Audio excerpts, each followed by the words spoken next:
What is up, folks? I'm in front of my home gym here, and I'd like to introduce you to my Revolt Belt Squat. I've been using this belt squat for about 2 years, and I'm really happy with it. So let's go up inside and let's see what's going on.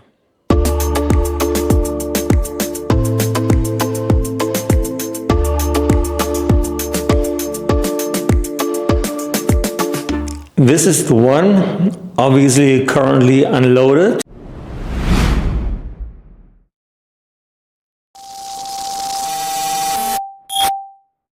It can hold up to 495 pounds. So let me load some plates on it. Let me show you how this thing works. It does not ship with a belt, so I went on Amazon and got myself a belt. I tried a few, to be honest. I came to the conclusion that this one from Rim Sports is actually the best in my opinion. It's comfortable, and I will leave a link in the description. So I happen to have these nice 100-pound weight plates. So let me just put it on here.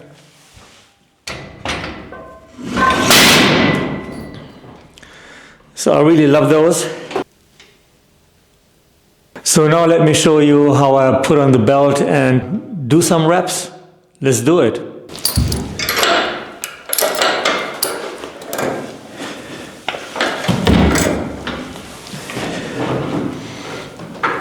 This is still very light, so 100 pounds on this one you can easily warm up with.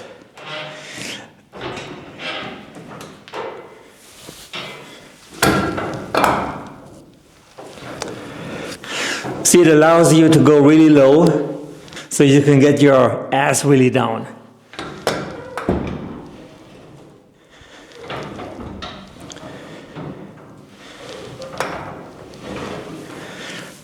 There are many ways where you would put your hands.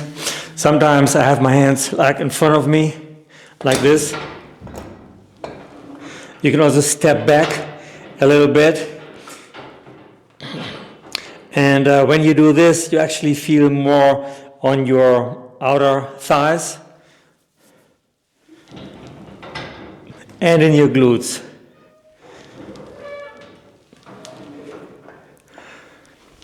See, it's a very smooth and effective movement.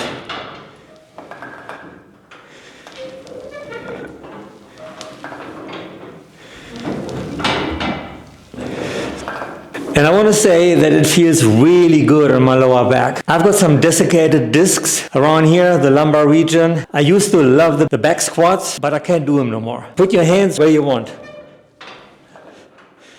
As long as you go low, all the way down, ass to the grass, as they say.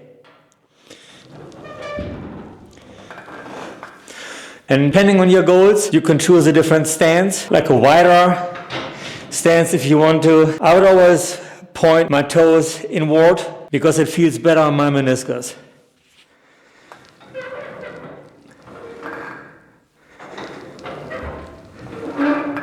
So let's increase the weight a little bit and see how that goes.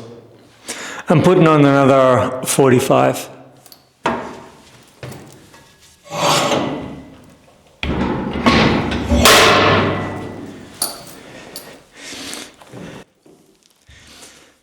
And I want to let you know that I'm really content with the quality of this belt squat. I've had this belt squat for almost 2 years, and it's been holding up really well. Been using it weekly, unless I go to like a real gym. This is my home gym.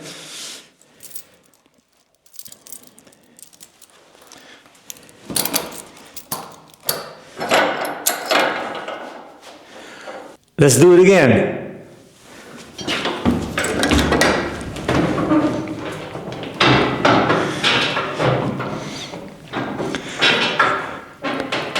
So on the belt squat, we have 145 pounds, which is really nothing for a belt squat. So yeah, I am warming up here. And I want to mention how good that really feels on my lower back. In fact, it pulled the pelvis forward, and with my lower back pain, sometimes when I'm done with my belt squats doing legs here, I don't have any back pain anymore. Yeah, so it really is a great exercise. I can highly recommend. Usually what I combine this with is extensions.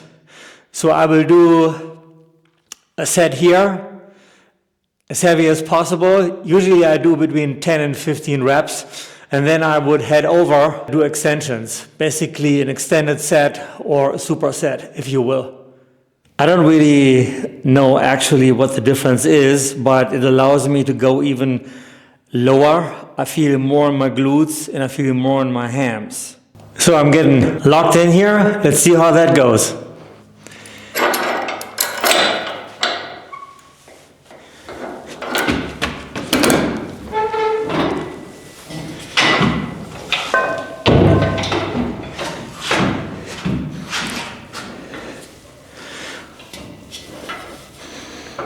I'm holding onto the squat rack here.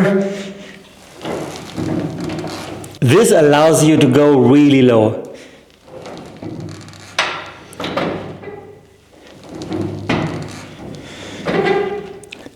You see that range of motion?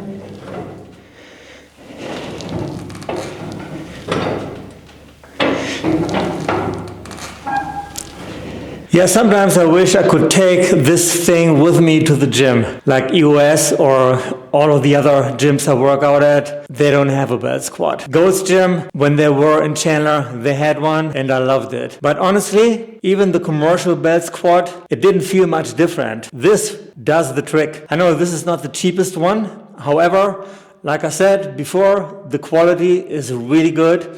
I love it. That's why I'm showing this to you. Just some more reps from a different perspective.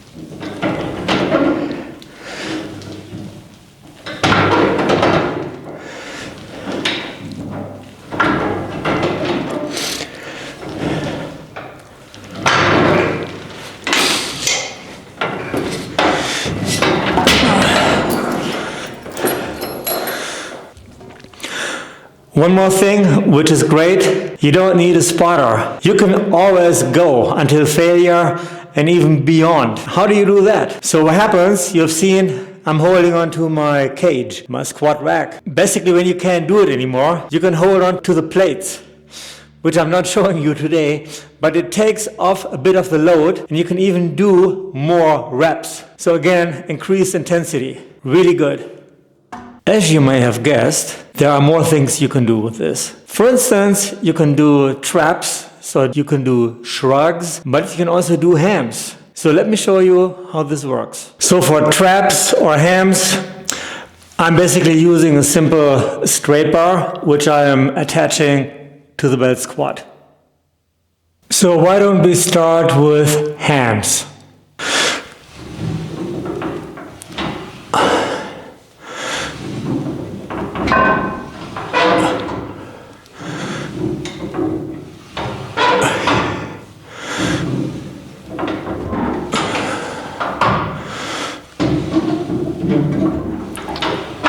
So when I work out at home, I would do this for hams, but I also have a leg curl machine over there. I'm using that as well. At home, I'm always doing supersets. So I will do this and leg curls.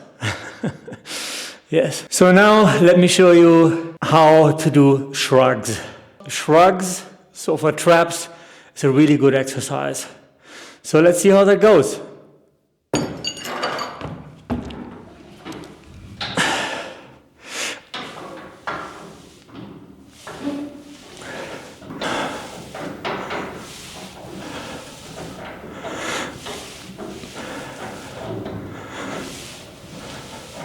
Again, according to Revolt, you can load this belt squat with 495 pounds, and for traps or shrugs, I think it's a good weight.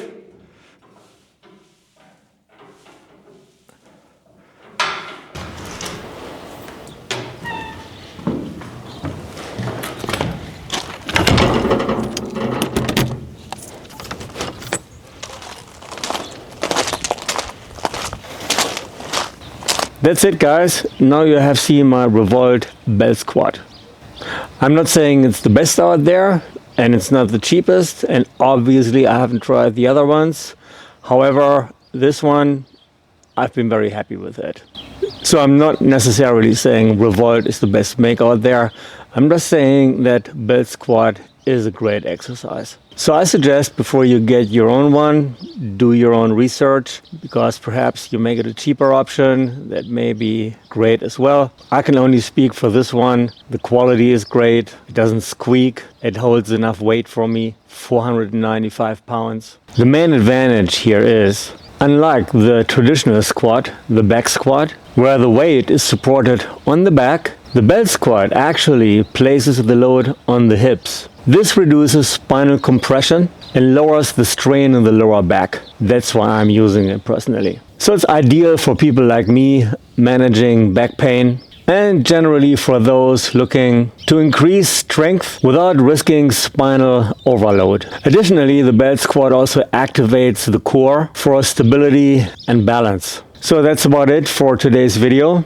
I hope you like it. I know I've been posting all kinds of stuff like the off-roading, exercise, and so forth. But trust me, down the road I will figure out my niche. If you like this type of content, please like, comment, and subscribe. It helps me and my channel. As I said before, there's a lot more to come. Specifically now that the weather has cooled down, so I'll be out with my Yamaha and hopefully also my wife, so we can do some off-roading together, some camping, some cookout, and I want you guys to witness that. Yeah, we always have a lot of fun here. And if you are ever interested in my new diet, which I've been doing since 2019. So basically, once I was diagnosed with insulin resistance, I jumped in at the deep end and did intermittent fasting immediately from one day to another. So I did one meal a day for a couple of months and I ate everything. I even ate cake. Fact of the matter is, I still lost weight, one meal a day. What I've learned is you cannot burn body fat when your insulin is not at base. This means if you have elevated insulin, you're not burning body fat. Your body cannot access the body fat stores. After a while, because I still wanted to manage and lower my insulin, I swapped over to keto. And keto basically is not that you eat a bunch of fat and everything.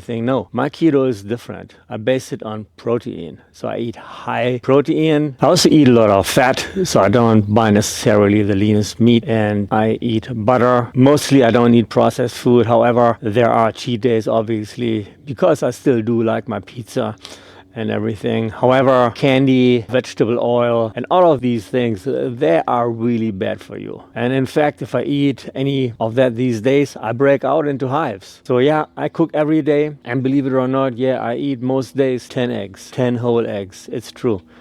And my blood looks good. I am not sharing my blood results online, however. I'm just telling you, ever since I swapped to intermittent fasting and keto, I've had a ton of energy, consistent energy. These days I eat twice a day. Mostly I eat around 3 p.m. and have another meal in the evening. It could be a shake and some nuts, something like that. And that has worked very well for me. So my weight's very consistent. My weight is not dropping. I'm also not putting on weight. And as for my body composition, I'm very lean. So I believe, I haven't measured it, but according to my visual judgment, I'm like around 10% body fat, maybe 12. Yeah, depends on how much I eat. How this all works, honestly, I don't know, because I eat a lot of calories. So I've counted the calories as well. I eat about 3,500 calories. And I'm not gaining any weight. However, there's one difference. I do not eat carbohydrates. Once I introduce carbs into my diet, and sugar and all of that, I'm gaining weight. And by gaining weight, I mean, yes, I am adding fat and some muscle. However, since bodybuilding is no longer my goal, I just want to stay fit, I want to be lean, this diet or lifestyle has really worked for me. So any interest in regards to how I've felt and how I have accomplished everything, let me know. I'm more than happy to share. And I also tried carnivore for like 6 weeks. That is the best, I have to say. And why is that? I have a lot of allergies that turned out to be food allergies, and eating carnivore for more than a month, I had no allergies anymore. However, this is not me. I don't like it. Keto really works well for me, and I do love the intermittent fasting. Every now and then, like maybe once in 2 months, I even fast an additional day. Let's say if I had a cheat day and I've had pizza and all of these things, next day I wouldn't can eat. And then the day after, I'm back to normal, basically, from my point of view. For me, it's all about feeling good and be well. All right, that's it, folks. Lots of talk again, but I wanted to draw your attention. So I have some experience in this field. I'm also a chemical engineer, so I have some insight into things. Believe it or not. Please don't forget to like and subscribe. Leave comments for me. That helps me. I can tailor the videos for you. Thank you very much indeed. I appreciate you. Oh, Olaf, my dear, you really make the best videos. Can you please make many, many more? I just love watching you.